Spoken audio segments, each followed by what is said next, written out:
નમસ્કાર મિત્રો, સ્વાગત છે તમારું મારી યુટ્યુબ ચેનલની અંદર। મિત્રો, હાલમાં સોશિયલ મીડિયા પર કીર્તિબેન પટેલ, પ્રકાશ ખત્રી અને સચિન મકવાણાનો ખૂબ જ વિડીયો વાયરલ થઈ રહ્યા છે। શું હતી આખી હકીકત તેમજ મિત્રો એક કોલ રેકોર્ડિંગ તેમનો સામે આવી છે, તો શું કોલ રેકોર્ડિંગમાં શું કહે છે કીર્તિબેન પટેલ, કોણ સામે વાત કરી રહ્યું છે, તો વિડીયો તમે પૂરો જોવો એન્ડ સુધી। ચેનલ પર નવા હોય તો ચેનલને સબસ્ક્રાઇબ કરો, તેથી તમને અવારનવાર વિડીયો જોવા મળે સૌથી પહેલાં અમારી ચેનલ પર।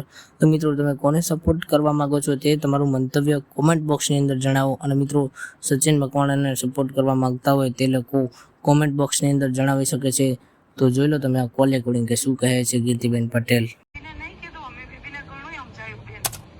હા,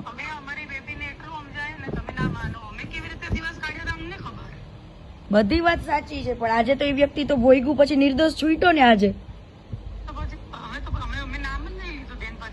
નહીં, નામ લેવાનો સવાલ નહીં, જે વસ્તુ વ્યક્તિએ ભોયગું ને એ મહત્વનું છે।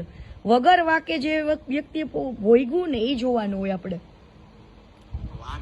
વાક તો પ્રેમ પ્રકરણ નો હતો ને, તો પ્રેમ તો કોઈ પણ ગમે ત્યારે થઈ જાય। હાલો, હું છું તો મને થઈ જાય કદાચ, પણ એવું કોઈ એવો ધર્મ ને કાસ્ટ જોઈને જો પ્રેમ કરતા હોય ને